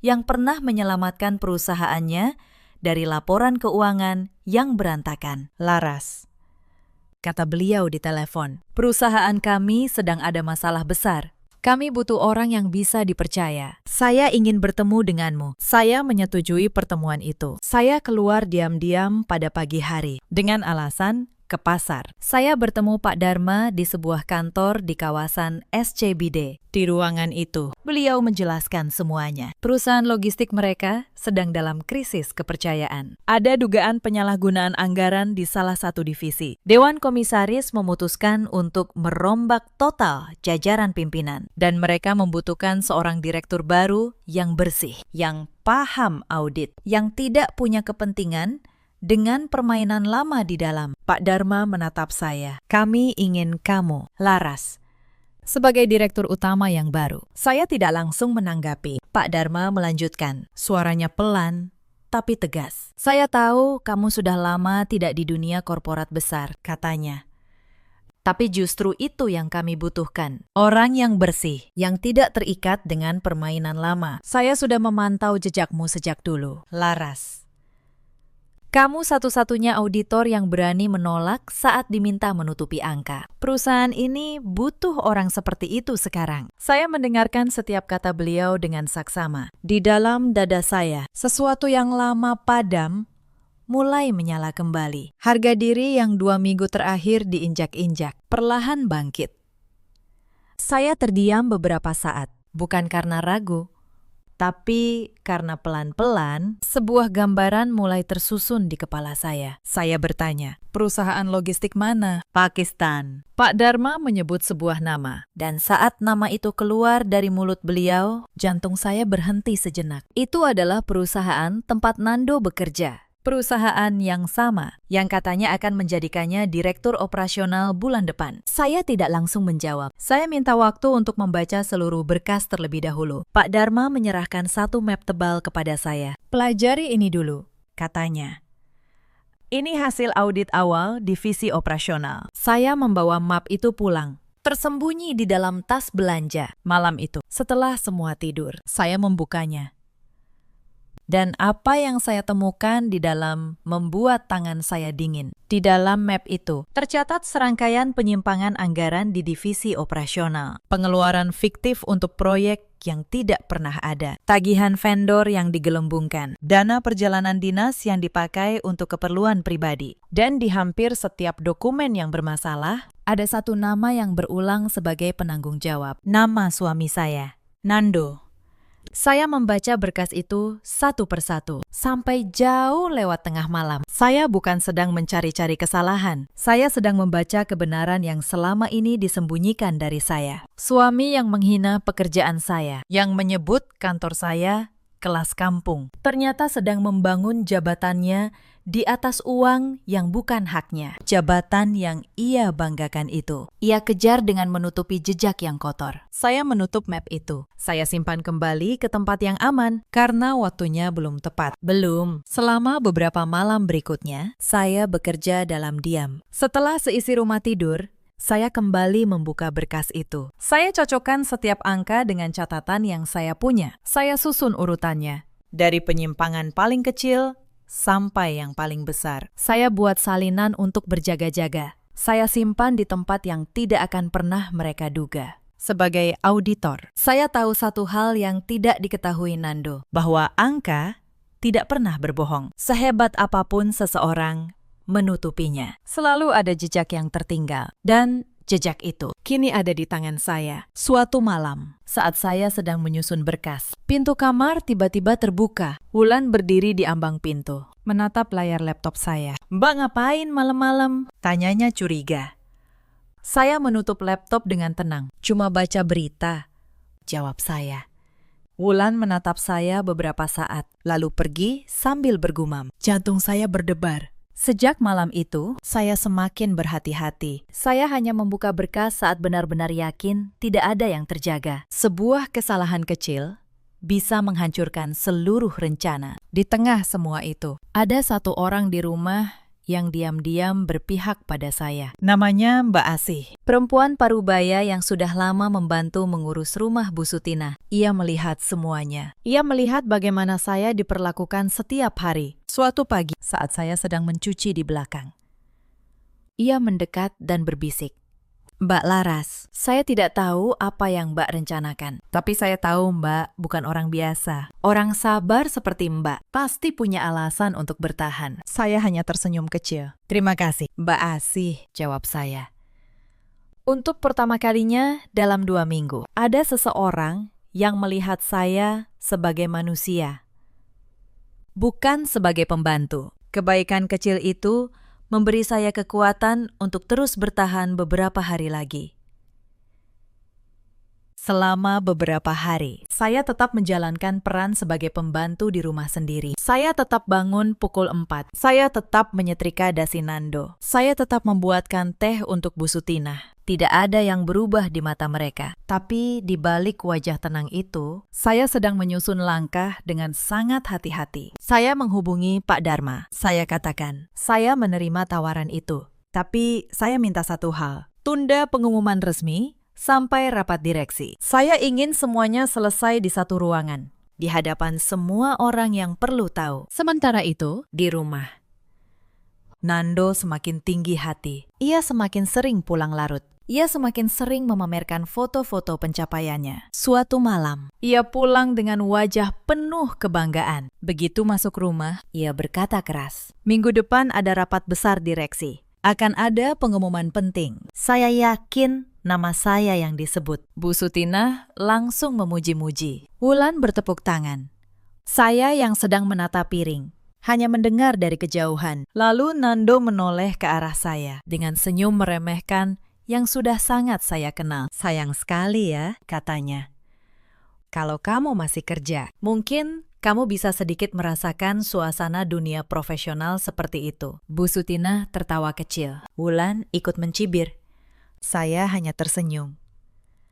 Karena saat itu, saya tahu sesuatu yang mereka tidak tahu. Sesuatu yang akan mengubah hidup mereka dalam hitungan hari. Beberapa hari menjelang rapat, suasana rumah semakin panas. Nando mulai mengatur segala hal. Ia menyuruh saya menyiapkan pakaiannya jauh-jauh hari. Ia bahkan melatih pidato kemenangannya di depan cermin, seolah jabatan itu sudah pasti miliknya. Suatu malam, ia memanggil saya ke kamar. "Laras," katanya, "setelah saya jadi direktur, kamu harus belajar bersikap. Jangan permalukan saya di depan orang-orang penting. Kamu cukup diam, senyum, dan jangan banyak bicara." Saya menatapnya. "Baik, Mas," jawab saya.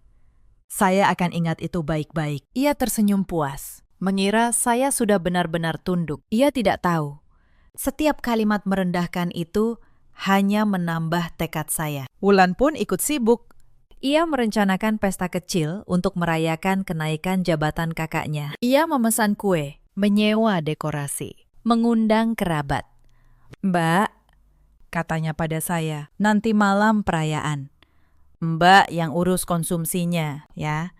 Sekali-kali jadi pelayan yang benar." Saya mengangguk. "Boleh," jawab saya. "Tapi saya rasa perayaannya mungkin tidak akan seperti yang kalian bayangkan." Wulan mengernyit. "Tidak mengerti."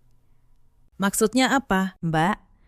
"Tidak ada," jawab saya sambil tersenyum. "Hanya firasat." Beberapa malam sebelum rapat, sebuah kejadian kecil justru memperkuat semua yang saya butuhkan. Wulan pulang membawa tas baru dan sepatu mahal. Bu Sutina bertanya, "Uang dari mana?" "Wulan, Wulan menjawab enteng, dari Mas Nando. Katanya Mas Nando lagi banyak rejeki. Ada proyek besar yang bonusnya gede. Saya berhenti sejenak di dapur. Proyek besar. Saya tahu betul. Tidak ada bonus resmi sebesar itu di laporan perusahaan. Yang ada hanyalah dana yang mengalir dari pos-pos yang tidak seharusnya. Diam-diam, saya catat semuanya. Malam terakhir sebelum rapat, rumah berjalan seperti biasa. Nando menyiapkan setelan terbaiknya. Bu Sutinah menyetrika dengan bangga, sambil terus berkata, besok anak ibu jadi direktur. Wulan sibuk memilih baju untuk ikut merayakan nanti malam. Dan saya, seperti biasa, diminta menyiapkan semuanya. Laras, besok suamimu jadi orang besar, kata Bu Sutinah.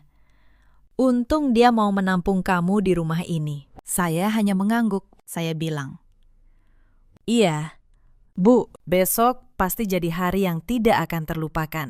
Saya mengucapkannya dengan tulus. Mereka tidak tahu betapa benarnya kalimat itu. Saya tidur lebih awal malam itu. Tapi sebelum tidur, saya menyiapkan satu setelan kerja yang sudah lama tidak saya sentuh. Saya menyiapkan map yang berisi seluruh berkas audit. Saya menyiapkan diri saya.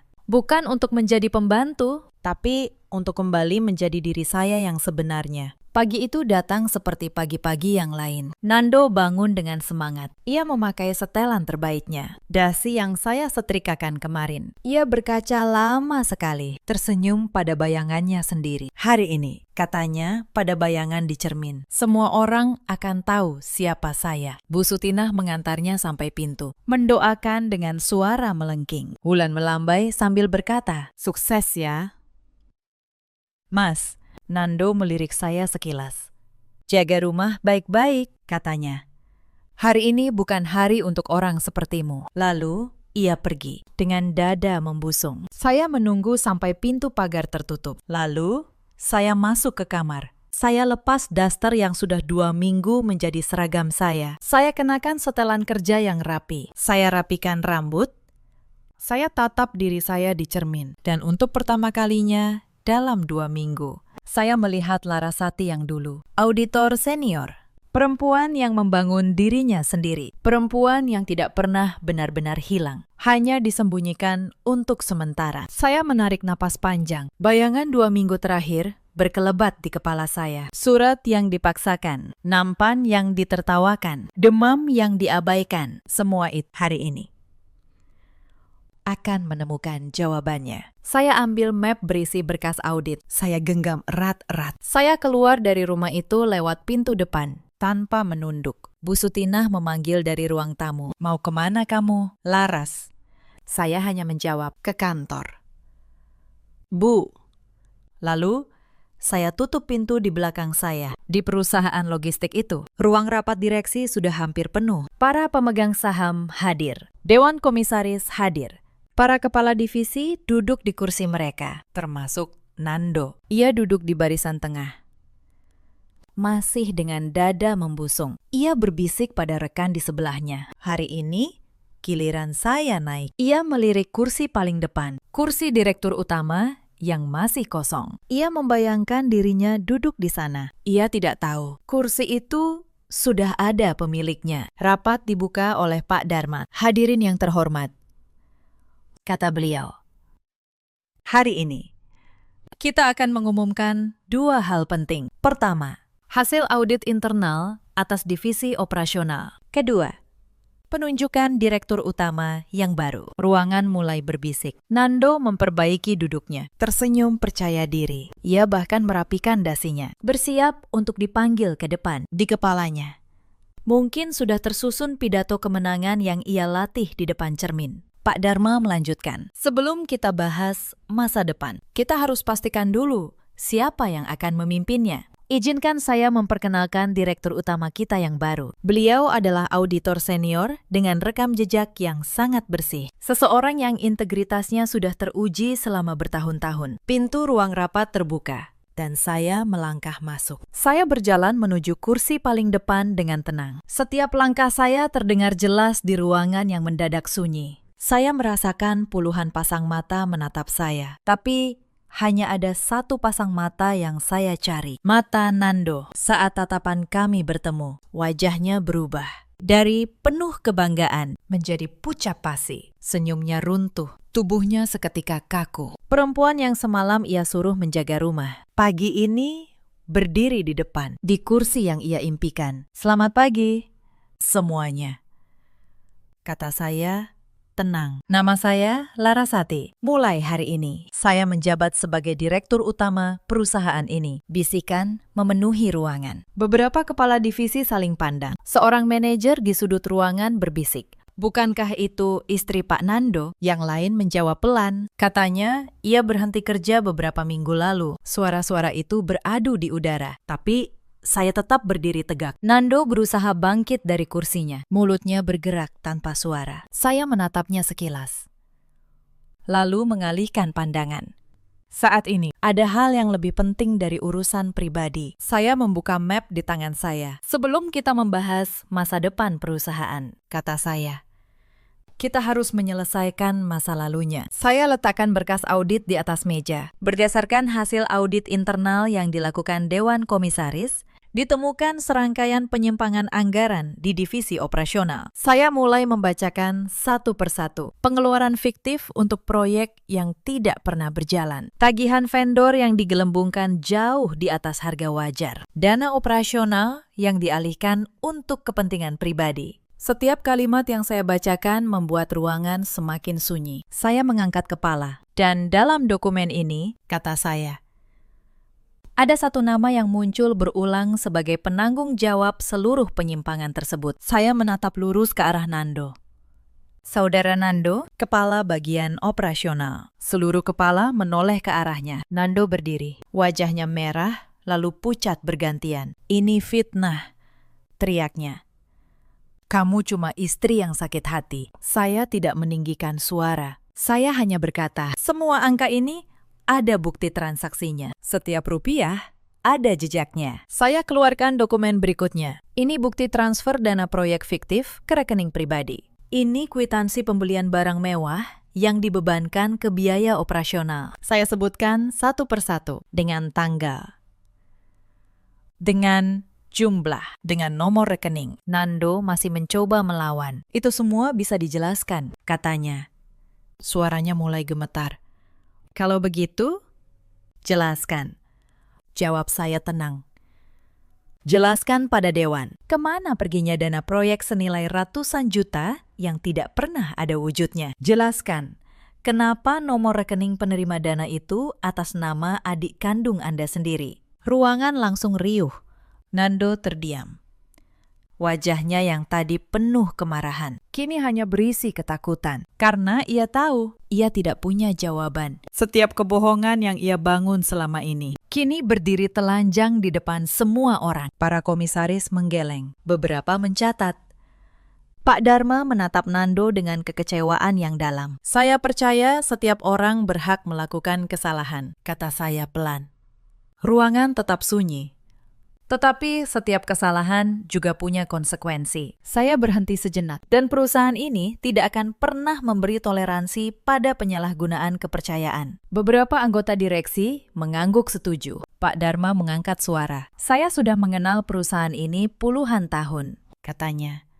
Dan saya tidak akan membiarkan nama baiknya dirusak oleh segelintir orang yang serakah. Keputusan Dewan sudah bulat. Beliau menoleh ke arah saya, memberi isyarat agar saya melanjutkan. Saya mengambil satu dokumen terakhir dari dalam map. Dokumen yang sejak tadi paling dinanti. Berdasarkan temuan audit ini, kata saya, Dewan memutuskan untuk memberhentikan Saudara Nando dari seluruh jabatannya. Efektif hari ini. Dan seluruh kerugian perusahaan akan ditindaklanjuti sesuai prosedur hukum yang berlaku. Saya letakkan surat pemberhentian itu di atas meja, tepat di hadapan Nando. Sebuah surat di atas meja.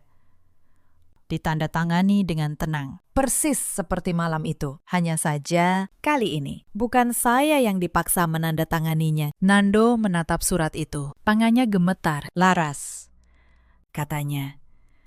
Suaranya nyaris tak terdengar. Kita bicarakan ini di rumah. Saya menatapnya untuk terakhir kalinya di ruangan itu. Tuan Nando, kata saya, Di ruangan ini tidak ada suami dan istri. Yang ada hanya seorang direktur dan seorang karyawan yang melanggar aturan. Urusan rumah akan kita selesaikan dengan cara yang berbeda. Nando jatuh terduduk di kursinya. Dunia yang ia bangun di atas kesombongan, kebohongan, dan penghinaan runtuh di depan semua orang yang pernah ia banggakan. Ruangan rapat itu begitu sunyi, hingga suara lembaran kertas yang saya tutup terdengar jelas. Tidak ada yang berani bicara. Para kepala divisi yang dulu menghormati Nando, kini menatapnya dengan pandangan berbeda. Beberapa di antara mereka mungkin teringat betapa sombongnya lelaki itu beberapa hari lalu. Betapa ia memandang rendah orang-orang di sekitarnya. Sekarang, ia hanya duduk di sana, dengan kepala tertunduk dan tangan yang masih gemetar. Saya menutup map saya perlahan. Rapat akan kita lanjutkan setelah istirahat, kata saya pada hadirin. Terima kasih atas perhatian dan kerjasama kalian. Saya melangkah keluar dari ruangan itu dengan kepala tegak. Untuk pertama kalinya dalam 2 minggu, saya berjalan tanpa beban di pundak saya. Di belakang saya tinggalkan seorang lelaki yang akhirnya menuai apa yang ia tanam. Berita itu sampai ke rumah, bahkan sebelum Nando pulang. Entah dari mana Bu Sutinah mendengarnya. Mungkin dari rekan Nando, mungkin dari Wulan yang menelpon panik saat saya pulang sore itu. Masih dengan setelan kerja saya. Rumah sudah ribut. Bu Sutinah menatap saya dengan campuran kaget dan amarah. Kamu, katanya. Kamu yang menjatuhkan anak saya. Saya menutup pintu dengan tenang. Bukan saya yang menjatuhkannya. Bu, jawab saya. Yang menjatuhkannya adalah perbuatannya sendiri. Saya hanya kebetulan menjadi orang yang membaca laporannya. Wulan keluar dari kamar. Wajahnya pucat. Tas mahal dan sepatu mahal yang ia pamerkan beberapa hari lalu mendadak terasa seperti bukti. Karena memang begitulah adanya. Uang yang ia nikmati selama ini berasal dari pos yang sama yang membuat kakaknya kehilangan segalanya. Wulan tidak berani menatap saya. Ia yang dulu melempar baju kotor ke depan saya, kini hanya bisa diam di sudut ruangan. Mbak, katanya akhirnya. Suaranya gemetar. Saya tidak tahu uang itu dari sana. Saya menatapnya. Sekarang kamu tahu, Wulan, jawab saya pelan. Setiap barang mewah yang kamu pamerkan dibeli dari uang yang bukan hak kalian. Wulan menunduk.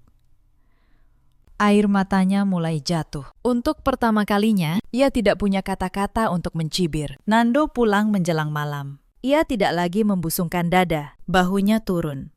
Langkahnya berat. Ia berdiri di depan saya, lelaki yang pagi tadi merasa menguasai dunia. Laras, katanya. Maafkan saya.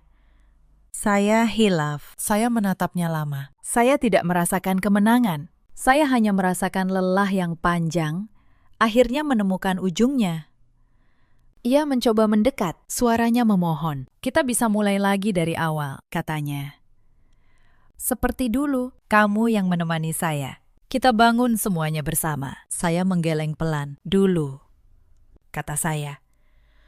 Saya menemanimu karena cinta, bukan karena kamu butuh. Saat kamu tidak punya apa-apa, saya tetap di sampingmu. Tapi saat kamu merasa punya segalanya, kamu membuang saya seperti barang yang tidak berguna. Cinta tidak bekerja seperti itu. Mas, cinta yang sejati tidak menghina orang yang dicintainya saat ia merasa di atas. Mas, kata saya pelan, dulu.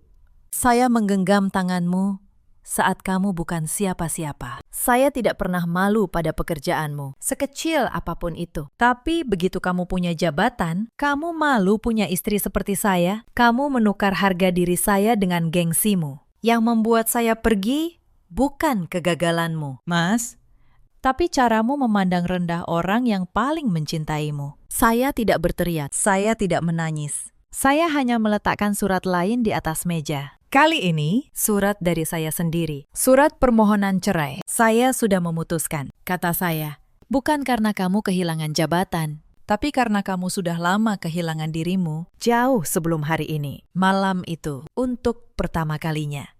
Rumah itu benar-benar hening. Bu Sutinah tidak lagi memerintah. Wulan tidak lagi mencibir. Nando tidak lagi membusungkan dada. Mereka semua duduk dalam diam, menyadari bahwa perempuan yang mereka anggap pembantu ternyata adalah satu-satunya orang yang menahan rumah itu agar tidak runtuh sejak awal. Hari-hari setelah itu berjalan cepat. Proses hukum atas penyalahgunaan dana berjalan sesuai prosedur. Nando kehilangan jabatan, kehilangan nama baik, kehilangan rumah tangga yang dulu ia anggap remeh. Bu Sutinah dan Wulan kembali ke kampung halaman mereka. Sebelum pergi, Bu Sutinah sempat berdiri di depan saya. Wajahnya yang dulu penuh kesombongan, kini hanya menyisakan penyesalan. "Laras," katanya pelan.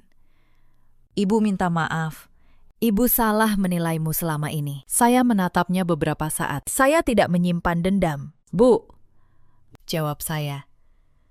"Tapi rasa hormat tidak bisa dipaksakan dan tidak bisa dibeli kembali setelah hilang." Beliau menunduk, lalu pergi tanpa berkata apa-apa lagi. Tidak ada lagi calon direktur untuk dibanggakan. Tidak ada lagi menantu untuk diperintah. Dan saya perlahan membangun kembali hidup saya. Bukan dari nol, tapi dari fondasi yang tidak pernah benar-benar mereka hancurkan. Di kantor, saya mulai menata ulang perusahaan yang sempat goyah. Saya bersihkan sistem dari praktik-praktik yang selama ini disembunyikan. Saya beri kesempatan pada karyawan jujur yang dulu terabaikan. Pelan-pelan, perusahaan itu kembali sehat. Para karyawan yang dulu takut bersuara, kini berani melapor jika melihat kejanggalan. Pak Dharma sering berkata, keputusan menunjuk saya adalah yang terbaik yang pernah Dewan ambil. Saya hanya tersenyum mendengarnya. Karena bagi saya, ini bukan tentang jabatan. Ini tentang membuktikan bahwa kejujuran selalu menemukan jalannya. Sepanjang apapun, ia harus menunggu. Beberapa bulan setelah semua itu, saya mendengar kabar tentang Mando. Ia akhirnya mendapatkan pekerjaan baru. Bukan jabatan besar, bukan posisi bergengsi. Hanya pekerjaan biasa yang jujur dan layak. Anehnya, saya ikut bersyukur mendengarnya. Karena setiap orang berhak mendapat kesempatan untuk memperbaiki diri. Termasuk orang yang pernah menyakiti kita. Suatu sore, saat matahari mulai tenggelam di balik gedung-gedung kota, saya berdiri di depan jendela ruang kerja saya. Saya memandang langit yang perlahan berubah keemasan. Saya tersenyum. Bukan karena berhasil menjatuhkan seseorang. Bukan pula karena berhasil membuktikan siapa saya. Tapi karena akhirnya saya berhasil mempertahankan satu hal yang jauh lebih berharga. Harga diri saya. Cerita ini mengajarkan kita banyak hal. Jangan pernah meremehkan seseorang hanya karena pekerjaannya terlihat sederhana. Dan jangan pernah membiarkan jabatan membutakan kita pada kebaikan orang yang selama ini ada di samping kita. Karena kesombongan sering datang lebih dulu sebelum kejatuhan. Di luar sana, ada banyak perempuan seperti saya dulu. Perempuan yang dipaksa mengecilkan dirinya demi gengsi orang lain. Yang diminta melepas mimpinya demi dianggap istri yang baik. Untuk kalian, ketahuilah, nilai diri kalian tidak ditentukan oleh siapapun selain oleh diri kalian sendiri. Di luar sana, ada juga banyak suami seperti Nando. Laki-laki yang lupa siapa yang menemaninya saat ia tidak punya apa-apa. Yang merasa terlalu tinggi untuk berdiri di samping orang yang membesarkannya. Semoga mereka sadar sebelum terlambat bahwa rasa hormat jauh lebih mahal dari jabatan. Dan ada pula para ibu seperti Bu Sutinah yang membela anaknya bahkan saat anaknya keliru, yang lupa bahwa menantu juga manusia, bukan pembantu. Karena pada akhirnya, kebahagiaan sejati bukan tentang menjatuhkan orang yang pernah menyakiti kita. Kebahagiaan sejati adalah ketika kita mampu tetap berdiri tegak, tetap menjadi pribadi yang baik, dan tetap melangkah maju tanpa membiarkan kebencian mengendalikan hidup kita. Dalam hidup, kita selalu punya pilihan. Kita bisa memilih membalas dengan kebencian atau memilih berjalan maju dengan kepala tegak. Saya memilih yang kedua. Dan itu adalah keputusan terbaik yang pernah saya buat. Jika kisah ini menyentuh hati kalian, ceritakan pengalaman kalian di kolom komentar. Terima kasih sudah menemani sampai akhir. Sampai jumpa di kisah berikutnya.